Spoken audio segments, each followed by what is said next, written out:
మీరు ఫోటోస్‌కి పోజ్ ఎలా ఇవ్వాలి? ఎలా ఇవ్వకూడదు? మనం ఫోటోషూట్‌కెళ్ళేటప్పుడు ఏమేం ప్లానింగ్స్‌తో వెళ్ళాలి? ఏమేం చేయకూడదు? అన్న టాపిక్స్ మీద నేను డిస్కస్ చేస్తాను. ప్లానింగ్ అనేది మన ఫోటోగ్రఫీలో, ఫోటోషూట్‌లో చాలా ఇంపార్టెంట్. ఫస్ట్ మనం వీడియో తీసుకోవాలనుకున్నా గానీ, ఫోటో తీసుకోవాలనుకున్నా గానీ, ఒక ప్లానింగ్ వెళ్ళామంటే ఆ ఫోటోషూట్ అనేది సక్సెస్‌ఫుల్‌గా కంప్లీట్ చేసుకుంటాం. ఎలా చేయకూడదు ఫస్ట్ చెప్తా. ఎలా చేయాలో తర్వాత చెప్తా. ఎలా చేయకూడదంటే, మనం మార్నింగ్ టైమ్‌లో వెళ్ళాలి ఫోటోషూట్‌కి. బిఫోర్ 10 ముందు వెళ్ళాలి. తర్వాత ఆఫ్టర్‌నూన్ టైమ్‌లో ఫోటోషూట్ ఎప్పుడు ఎళ్ళకూడదు. ఆఫ్టర్‌నూన్ టైమ్‌లో ఫోటోషూట్‌కెళ్తే మనం దానికి తగ్గట్టు కొన్ని ఎక్విప్‌మెంట్స్ ఉంటాయి.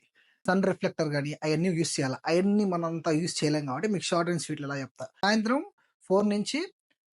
4 పైనెళ్ళండి. ఎందుకంటే సన్ ఎప్పుడు గూడా మన నెత్తి మీద ఉన్నప్పుడు ఫోటోస్ అనేది షాడో అనేది మన కిందకొస్తుంది. ఎక్కడ చూసుకున్నా ఇండోర్‌లో తప్ప ఔట్‌డోర్‌లో ఫోటోషూట్‌కెళ్ళినప్పుడు సన్ మన నెత్తి మీద ఉంటే ఖచ్చితంగా ఫోటోస్‌లో షాడోస్ గాని మీకంత నచ్చకపోవడం గాని, ఒక్కోసారి సన్ డైరెక్ట్ ఫేస్ మీద పడినప్పుడు ఫేస్ బ్రైట్‌గా మెరవడం కానీ, బాగా ఉజ్వలంగా మెరుస్తా ఉంటది ఏందో. చాలా చూడడానికి అసలు బాగోదు.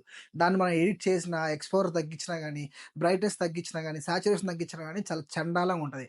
అలా తప్పులు మీరు చేయమాకండి. మంచి అవుట్‌ఫిట్ వేర్ చేయండి. ఏదన్నా గాని. రాండమ్‌గా ఒకటి ఫోటోస్ తీసేసి, క్లిక్ చేసి దాన్ని ఎడిట్ చేసి పెట్టేస్తా ఉంటారు. కొంతమంది బాగా ఎడిట్ చేస్తారు కూడా. ఆ ఎడిట్ చేసిన ఫోటోకి మంచి అవుట్‌ఫిట్ యాడ్ అయ్యుంటే, మంచి లొకేషన్ యాడ్ అయ్యుంటే, మంచి టైమింగ్ యాడ్ అయ్యుంటే, ఆ ఫోటో నెక్స్ట్ లెవెల్‌కెళ్తుంది. ఇలా, ఇలా. ఈ టాపిక్ మీద మీకు ఫుల్ వీడియో కావాలంటే కింద కామెంట్ చేయండి ఫుల్ వీడియో అని. నేను ఫుల్ వీడియో అప్‌లోడ్ చేస్తాను. Please like, share and subscribe to Srikanth లెక్కల యూట్యూబ్ ఛానల్.